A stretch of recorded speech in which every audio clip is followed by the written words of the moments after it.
The story begins when something emerged from the darkness since the beginning of time. Others say it was born from sin. A man is crawling, saying it can't defeat, who soon turns into a skeleton. Those that died with eyes wide open stared at his presence, while those that died with mouths open spoke his name with their final breath. Goblin, the Demon King, the opposer of life, the Demon King of death who harvests souls. Mankind had united and fought against the Demon King, but 80% of them died on the 7th day. On the 9th day, one man stood alone against the Demon King. A nameless warrior who no one knew. He was mightier than any other hero on epopee, and showed extraordinary power beyond reason with just a single sword. He fought the Demon King for 4 days, torching the earth, but at last with the warrior's sword in his soul, the hero sealed the Demon King. The Demon King told the hero, it was unfortunate that they will spend their days trembling, waiting for his revival. At the tower of the sealed Demon King, which was a constantly dungeon at the end of the continent, a fierce warrior called the White Ragnar of Gotrud tells the Demon King he was the unfortunate one. He stands before the Demon King, telling it that it will soon fall by his hand. A hooded figure appears telling him that now is not the time to have his guard down, even though the Demon King is weakened, he once burned the earth, and that he will become unsealed on the 367,200th day, which is today, and must be killed. The warrior tells the man that he has never let his guard down, and activates his magic sword. He readies his sword and tells the Demon King to come forward. The hooded figure tells him to not let his guard down as a spell appears below his feet, pulling him into his surprise. It was the doing of the hooded figure as he tricked the warrior. He tells the warrior that he will be the one to unleash the seal as the warrior asks why he would do that as he slowly disappears. The hooded figure slowly removes his cover in front of the Demon King. The hooded figure was Alex, a elf magician. He chants a spell, wanting to unseal the Demon King. Light burst out of the status, destroying it as Alex wonders if the spell had worked. A figure emerges from the dust, asking Alex if he was the one to awaken it. Alex asks the figure if it was the Demon King. The figure laughs out loud, telling him how dare a low-life creature talks to him that way, and that yes, he was the opposer of life, the Demon King. Alex is confused, as the being standing in front of him was a small Goblin wearing a knight's helmet. Goblin tells Alex to spread the word that the Demon King has returned. Goblin continues to laugh while Alex remains silent. Alex smashes his head with the book, gaining EXP for each hit and telling him to shut up. Alex felt disappointed and wondered if the map was fake. He turns to the Goblin and asks if he had seen a Demon King around here. The Goblin tells him that the Demon King was him. Alex laughs at him, not believing that a Goblin could be the Demon King. Goblin shouts in anger, saying what's wrong with a Goblin being the Demon King. Back in the past, when the Demon King was defeated and sealed by the warrior, but after some time, the Demon King was resurrected. And that was me, said Goblin. Alex tells him to stop bullshitting. Back at the tower on the 24th floor, Goblin tells Alex that he forgives him for the results as he broke the seal and wants to grant him a wish. Alex tells him that he wishes for the entire Goblin species to be killed, and wonders if Goblin will kill himself first. Goblin asks him if he still doesn't think of him as the Demon King, wondering if there were still inferior elves out in the world, which annoys Alex. He tells him to shut up as how is he supposed to believe him when he looks different from the statue. Alex asks Goblin a bunch of questions relating to the legend and his replies were stupid. Alex tells him to leave as he has stuff to do. He tells him that it was thanks to the magic book that had been passed down in the warrior's family that allowed him to navigate the tower. This angered Goblin as he only thought of those warriors shivering in fear when they were in front of him when he was sealed. He asked Alex why he removed the seal. Alex told him he wanted to destroy the world. Recalling a memory, flames surround a building as elves are seen being hung, telling Alex to run away. Another elf stands in front of him, telling him to find Goblin to stop the warriors, saying that he believes Alex can do it. Alex says he will have his revenge by his bare hands. Goblin says that is sorry that he might not be able to grant his wish, as he was planning on opening a restaurant. Goblin tells him that their meeting made his heart pound while thinking of recruiting part-timers. The magic sword emperor was the one that beheaded a dragon and caused a star to fall, representing the sword. That was Gufkin, he says as he tells Alex that he was different from all the other rich demons who started with their own castles. Alex tells him that he believes he beheaded a dragon, which surprised him as they hear a noise. A massive red dragon was in front of them. Alex tells him to go and behead the dragon. Gufkin tells Alex that he can kill the dragon, which made Alex happy as he turns around, but Gufkin was seen running away. The dragon chases them as they both tried their best to run away while arguing with one another. Gufkin asks Alex if he had a sword, but Alex only had a fork, forcing Alex to use something else. He stops running, opening his book to chant a spell, Mimir's Eye. A giant claw appears out of the spell. It hits the dragon in a huge explosion. Both of them are happy seeing that it hit the dragon. But its tail appears, smashing the ground as they both dodge it. Gufkin falls to the ground but spots an object far away, while Alex attempts to retrieve his book. The dragon appears in front of Alex with its jaw wide open. Gufkin appears above, telling Alex to watch closely. That this was the true figure of the Gufkin, the Demon King. Back at where the Demon King statue stood, someone appears seeing traces of a Borkin seal. The figure says that it's one step behind. Wondering if the Demon King had resurrected while Gufkin fights the dragon.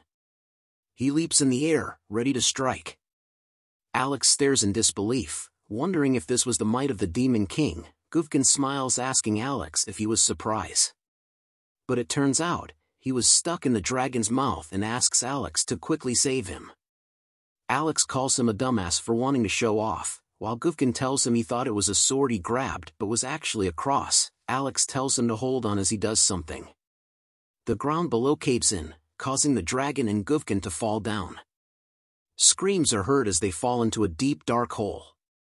Alex finds him in the rubble and tells him to be quiet as they hide from the dragon. They encounter various situations, where Gufkin ended up screaming every time, as they try to escape from the dragon. Alex hits him with the book once again, telling him to shut up. Gufkin tells him that everyone fled because of his fierce roar. Alex calls it bullshit and will make him roar for 365 days. They reached a giant door, covered in red tape, and senses danger coming from it. Gufkin tells Alex they shouldn't head in, but Alex ignores him and opens the doors. Alex was happy as he stares at what he believes was the real sealed Demon King. Alex says they had to be careful with it, but Gufkin tells him that it was a cursed armor that he had sealed. Gufkin recalls when he bought the armor, stating that every time he uses it, it costs money and there was no refund. They argue with one another to decide if they should break the seal, but the dragon appears, smashing the gates.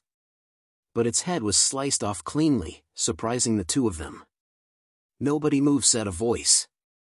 A pair of feet stands on top the dead dragon and a badge is raised, saying that for the crimes of theft and breaking into a national sealed area and unauthorized release of a seal. They were under arrest as an officer is revealed. She walks towards them, telling them they have no rights to defend and no lawyer to call. The officer was called Maria, a warrior of the 3rd unit. Gufkin appears angry as she belonged to the bloodline of the warrior who had sealed him. Alex rushes to grab his book but found it missing. Turns out that Gufkin had the book and gave it straight to Maria. Alex shouts at him asking what he was doing. Gufkin tells Alex they doesn't want to dwell on past resentments and said goodbye to Alex, telling him he will visit Alex in jail. Maria approaches Alex saying it was difficult for them to go after the books of the warriors that were stolen. She tells him that a reduced sentence was possible, as long as he gave up the location of the Demon King. Night arrives at the sealed Demon King Tower. Gufkin tells Maria that he was just a goblin that was passing by. Maria questions him asking if he was at the scene of the unsealment and whether he knew anything. Gufkin tells her he knows nothing. Alex remains silent with handcuffs. Alex calls Gufkin a traitor. He tells Alex that he was trying to protect them and to not be a rat. Alex then tells him he was bowing down in front of a warrior like a coward and was pathetic. Shocking him. Gufkin became angry, telling Alex how he dares to mock him about bowing down to a warrior and calling him a coward. Alex then grabs the attention of Maria, asking her where she thinks Gufkin came from, shocking Gufkin. Gufkin tells Maria not to worry where a goblin like him came from, as Alex spots an opportunity to grab the book from Maria's hand. Maria catches on, punching Alex in the stomach. She grabs Alex's throat, holding Alex tightly against the pillar. Gufkin tells Maria to let him go as Alex might die. She tells him she was enforcing the law and to step back. Gufkin bargains with her. Maria tells her that a warrior exists for justice. She smiles wickedly, saying everything she does is justice. Alex struggles to talk as Maria tells him he can do nothing without the book. But Alex held onto a piece of a page from the book. Alex's chants the spell, causing an explosion. Gufkin asks if this was the plan all along. Alex tells him it was not over. Maria comes out of the flames unscathed, saying that the law will never have a single hesitation. Alex asks if it was justice that burned down the academy. The students were thrown into a fire alive, while being hanged without knowing why. If that was justice. Alex breaks his glasses, saying he will be evil if that was justice, while Maria smiles. Alex tells Maria to leave Gufkin alone as he had nothing to do with this, surprising him. Maria lets Gufkin go, but Gufkin asks Alex why he didn't say he was the Demon King. Gufkin is stunned to hear that Alex was worried about him. Alex waves goodbye to Gufkin, the Demon King. Gufkin stares in silence. He laughs as he walks past Maria to get away. But he tells Maria he had one thing to say before leaving. He jumps above, yelling that he was the great Demon King, Lord Gufkin. Maria easily stabs Gufkin, saying it was nonsense. She tells him that it was a joke that a goblin was a Demon King and flings him straight into a pillar, destroying it. Alex holds onto Gufkin asking why he did that, and he tells Alex that he wanted to return something to him. It was the Book of Warriors. Alex grabs the book, telling him that he will take it from here. Alex chants a spell in front of the sealed statue. He commands to awaken it here and now. But the statue was sliced in half before Alex could finish the spell. The attack came from Maria as she tells him how he could stop the greatest warrior and that he was a foolish elf. Pieces of the destroyed statue float around. Alex thinks it's over now. Gufkin grabs the broken sword, saying it worked. He stands up proud now that he has a sword, making this the true comeback of Gufkin the Demon King. He tells Alex to watch closely as he walks towards Maria, waving the broken sword in the air as Alex worries about him. Gufkin recalls a memory and wonders why everyone always throws their petty lives away. He asks Alex again if he still wished for the world's annihilation as Maria swings her sword. He tells Alex he will grant your wish, as he slices with immense strength. It hits Maria, and a powerful strike was seen. The tower is seen standing still as the strike emerges from within. Alex is stunned just like Maria as her sword is broken. Gufkin smiles happy, saying not bad, as he used his X skill called Sword Equip. Gufkin runs to Alex laughing madly, as he asked if he saw the scared warrior's face. Maria tells him she wasn't scared, but Alex tells her to look behind. She turns around, only to see that even the moon was sliced in half from Gufkin's sword. She kneels down, saying it was impossible. Gufkin stands proud, telling Alex it was time to destroy the world.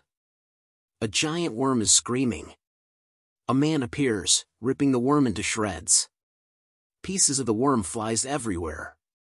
Alex seen calling for Ray as a hand appears underneath the dead worm. Ray appears, covered in the blood of the dead worm. Back at the Eridrision Academy, a school founded in tribute to the magician Eridrision and for the purpose of researching magic. Ray tells Alex that everyone kept mistaking her as Alex. She tells Alex that she will be late as she will be helping Professor Lydia with her research. Alex asks Ray if the research was based on warriors. Ray tells her no, and that her research was based on the Demon King, Gufkin. Alex asks why research on such an old subject, but also with Professor Lydia, who focuses on potion and sealing magic and appears dangerous. And that an assistant of hers went missing last time using dark magic, but they were interrupted by the professor who said her experiment was a huge success. Lydia asks Alex if she had a problem with her experiment or with her skin color. Alex panics and says it was a misunderstanding, calling to Ray for help, as Ray explains that Alex was just making racist comments against dark elves while smiling. Lydia tells Ray she was on the way to the lab and the both of them leave together, while Alex look. Lydia smiles back ominously.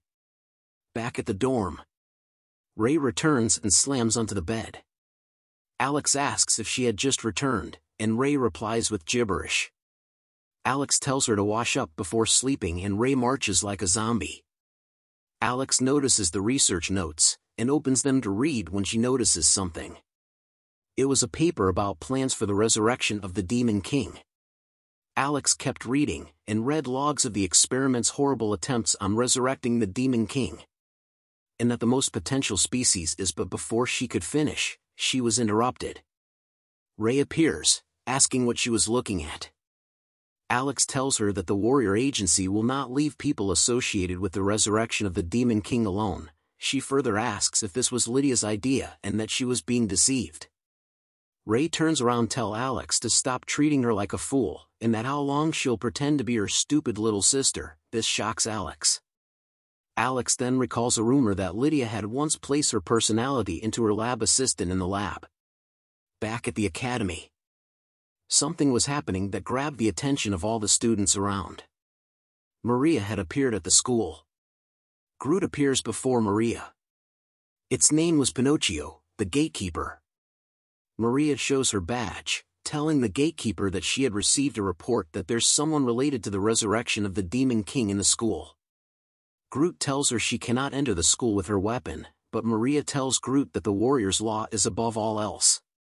A elf appears, telling Groot that she had evidence and not to stop her. Alex tells them that he is the evidence, as he had seen it with his own eyes.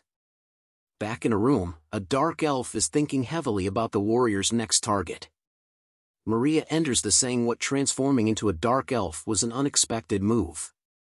It's been a while. Lady Dimitri the betrayer, surprising Dimitri as she wonders how Maria came inside her room. But Maria quickly appears behind her. She stabs her straight in the chest, declaring her charges of plotting to resurrect the Demon King and sentenced her to immediate execution. Alex enters the room, staring at what Maria did. Maria thanks Alex for his cooperation. But Alex was shocked at what happened, screaming at Maria. Ray enters the room wanting to ask the professor about the experimental data, but is shocked at what she sees. Ray turns to Alex as he tries to tell her that he didn't mean for this to happen. She grabs his hand, telling him to quickly run away from the place. Maria holds the head, and reports that she has secured the suspect and evidence, and declared in the name of the Dragon Emperor, that elves in the school will now be classified as monsters. Alex and Ray are running as fast as they could. Alex asks Ray why they were running and Ray explains that the warriors had started their plans and that the professor found out about the warriors' secret. As Ray explains, Alex notices something bright. The school was burning with flames all over. He wonders why the school was burning and what the warriors were doing. Alex wondered if all this happened because of him. An attack destroys the ground. As Maria announces that all the people in the school will be executed immediately. Ray had managed to block the attack from Maria. She tells Alex to get behind her as Maria approaches them from the other side. Maria strikes again, calling Ray as nothing but a student. Ray manages to still block it. Alex tells her good job and that he'll take charge from now, but a light appears all of a sudden.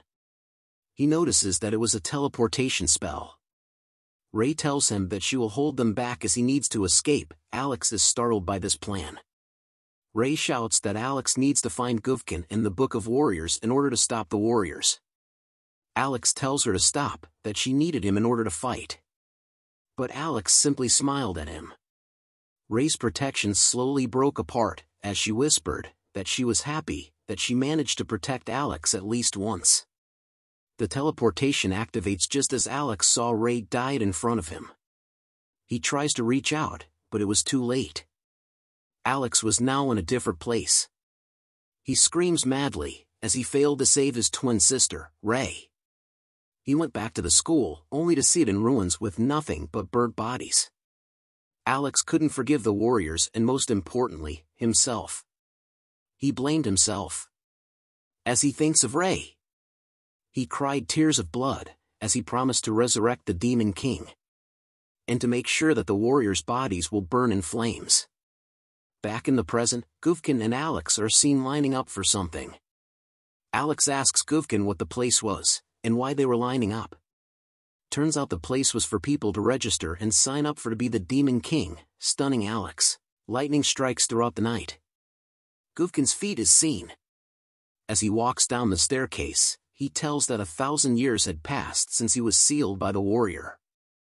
But now is the time to start the task that was stopped 1,000 years ago. Be prepared. The Rhapsody of Doom shall now begin. He yelled out. But a staff member tells Gufkin that he wasn't registered in the Demon King database, meaning he can't make a move now. Gufkin tells her what she meant by that. Rita explained that his ID had been frozen since he stopped paying for membership fees, and that he can sign on once he pays his overdue debt. Gufkin asks her how he could have paid when he was sealed for 1,000 years. Rita explains that they had an auto payment for that reason and that Gufkin owes 50 billion and more. Gufkin told her he could buy the world with that amount of money as Alex stares in complete silence of the situation. Back at the Demon King Support Center, Chuck Branch. It was explained that high-ranking demons and demigods monopolized the status of the Demon King, but now times have changed. Ogres, war beasts, liches, iron golems. This was an era where every species can become the Demon King.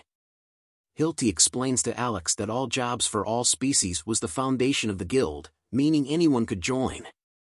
But she tells him that there was one species that they were wary of.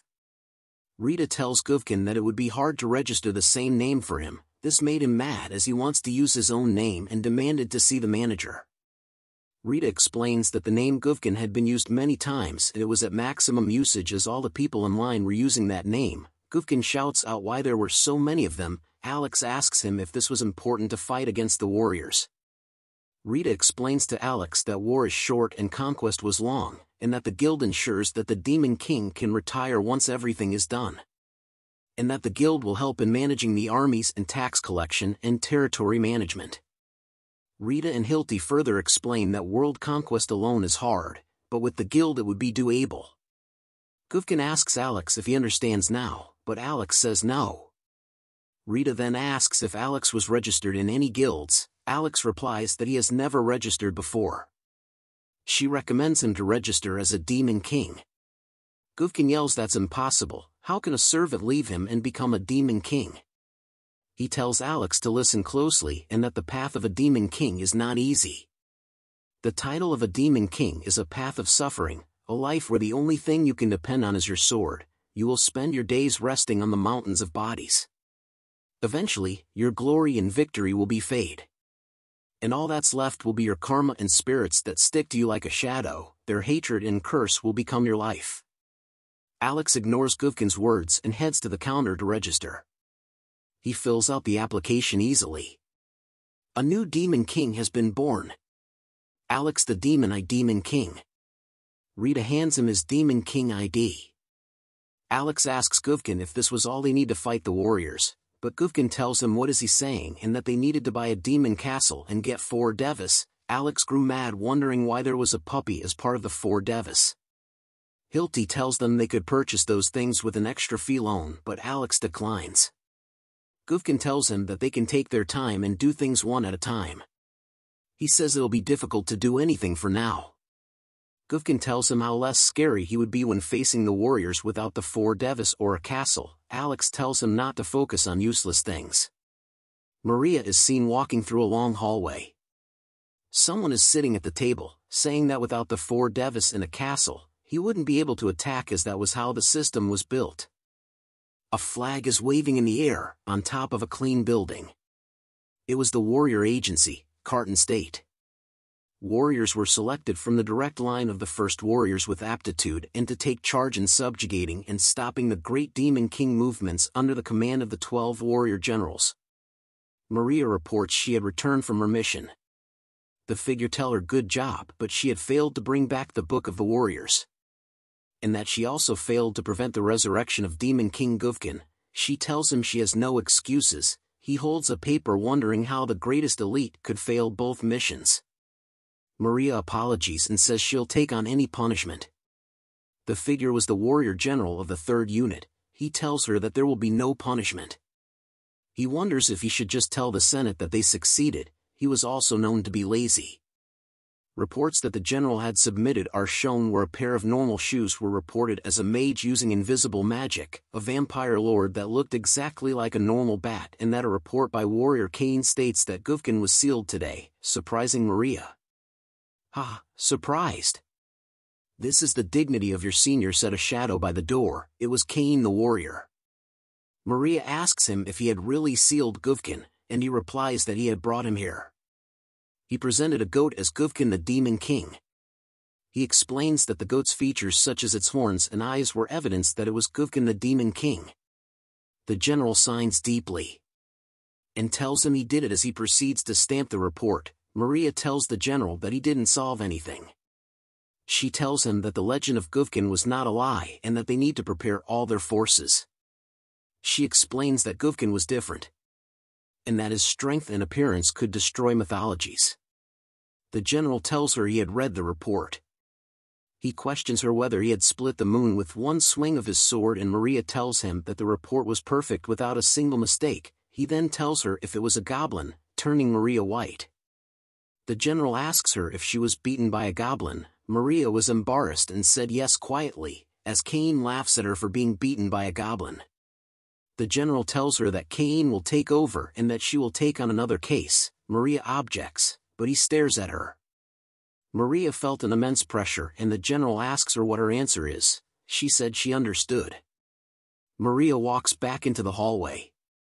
Kane appears asking her if she was planning to disobey the orders and go after Gufkin, and that he could clearly see what she was thinking. He tells her he could offer her some intel, but she ignores him until he grabs her shoulder.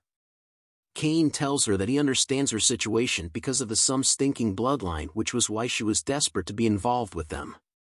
"You should be thankful," he said, as Maria powers start to come out. She calms down, saying the Chuck Spirit Forest in the southwest? "Let's go," surprising Kane. He questions why she suddenly asked for help. She turns to him and says that upholding justice comes first, and that she had seen great evil, demon kings that want to destroy the world for fun, but that Gufkin was different. Back at the office, the general is thinking deeply, saying that Gufkin wouldn't be a problem once that thing was complete.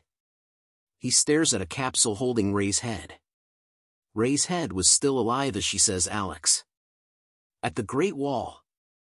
We arrive at Mardam the Wall Village. Gufkin is panting with handcuffs. People are staring at something. Alex tells them to make way and that Gufkin is a well-trained familiar spirit and he won't bite, as Gufkin is tied up like a BDSM doll. Gufkin tries to talk but nothing is heard. At a tavern. Gufkin spits out the ball gag. He shouts at Alex, telling him why he did that to him and that he wasn't into this kind of thing. Alex tells him to quiet down. He explains that dogs and goblins weren't allowed in the store. Gufkin is mad that he was compared to a dog. Alex tells him to hang on as this place will be worth it.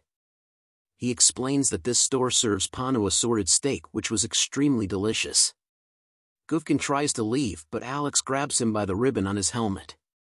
He tells Gufkin that they were going to try the Manhwa meal as well. Gufkin tells him that makes him weirder and why he would eat that. They continue to argue between themselves, grabbing the attention of the workers and patrons of the store.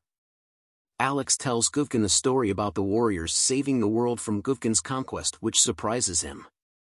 The species of the continent were then split into the Demon King's army and the Alliance. Gufkin didn't like the fact that they were called army while the warriors were called the Alliance. Alex tells him to shut up and listen. The species that sided with the Demon King, dragons, vampires, werewolves, orcs and others were treated as monsters and ostracized till now. Gufkin tells Alex that he didn't know that happened after he was sealed.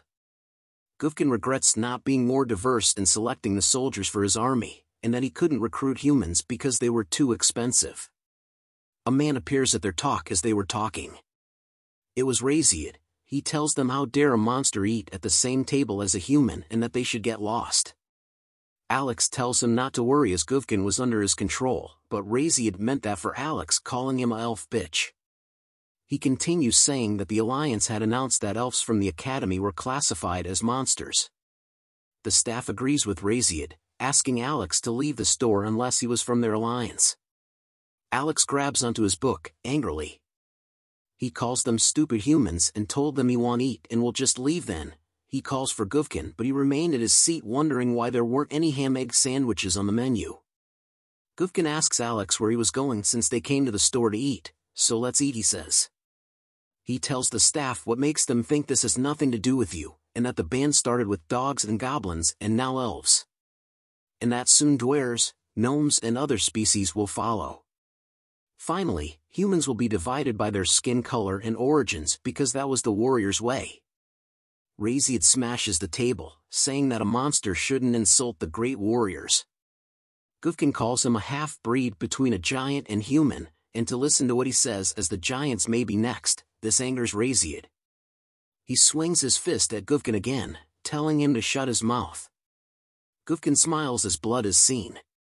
Back at the town, Alex tells Gufkin that he was really weak without a sword. He tells Alex to shut up as he just had his guard down for a moment. He tells Alex to heal him like a subordinate would, but Alex tells him to just lick his wounds. Alex asks why Gufkin was so stubborn even when he didn't want to eat. Gufkin tells him it's because Alex wanted to eat and that as a boss he would not let his subordinates starve. Alex offers his hand to him, telling him that even though he can't heal him, he can offer his hand. They walk towards the setting sun, discussing their plans on ruling the world. At the northwestern part of the continent, the great forest of death, a voice is heard, saying, "Give it to me." The voice belongs to the demon sword, Chutras. Who will give power to those that give up their soul to it? Argo, a human adventurer, appears, saying he will give his soul or life in exchange for power as he grabs the sword.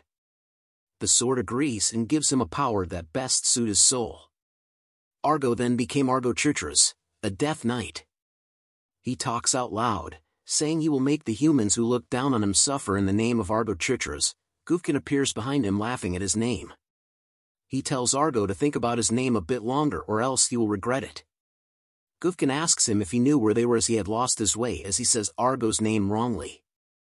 Argos attacks Gufkin for saying his name wrongly. Argo smiles happily at the fact that a single swing was this powerful as the sword says that it didn't expect to have a goblin as its first offering, but Argos realizes something. Gufkin was still alive and tells Argos he should change the arrangement of his name. He swings at Gufkin while Gufkin laughs at him. Gufkin continues to mock Argos for using the same name as the sword as little girls would do that while dodging all the attacks. Argos releases his skill Crimson Death. Gufkin jumps out of the way easily, but Argos was smiling, telling Gufkin that the skill cannot be dodged as light appears below the ground. It pierces Gufkin's body while Argos laughs at him saying serves you right, but he notices something. Gufkin was still okay. The sword decides to release all its limit and to initiate its technique. Argos tells Gufkin consider it an honor, as his X skill Armored Chutras activated. The skill consumes the life force from the surrounding to generate armor. Gufkin just stares in wonder. Argos had transformed into the complete form. "I'll squash you like an ant," he shouts, as he recalls the people that looked down on him. Gufkin tells him that stepping on an ant was a fun thing to do. Gufkin's shadow starts to come alive, as he tells Argos that strength like a god feels excitement, but that kind of strength turns to nothing all too easily. In front of a bigger beast, as a giant eye appears from Gufkin's shadow. Argos screams that there was a monster in the shadow, as sounds could be heard. Gufkin then asks Argos if he knew where Erlen Mountain Range was. Feeling Gufkin's overwhelming strength, Argos politely points the way to the mountain just as Alex calls out to Gufkin. Gufkin leaves Argos. Alex asks Gufkin what took him so long and that he hated going up and down the mountain. Gufkin tells him he knows the way now. Gufkin tells Alex that they were gonna recruit the loyal orcs first into their demon army. Thanks for watching the latest part from the voice of Manhwa. Subscribe for more content and don't forget to comment below what you want to see in the future. Like and share for more.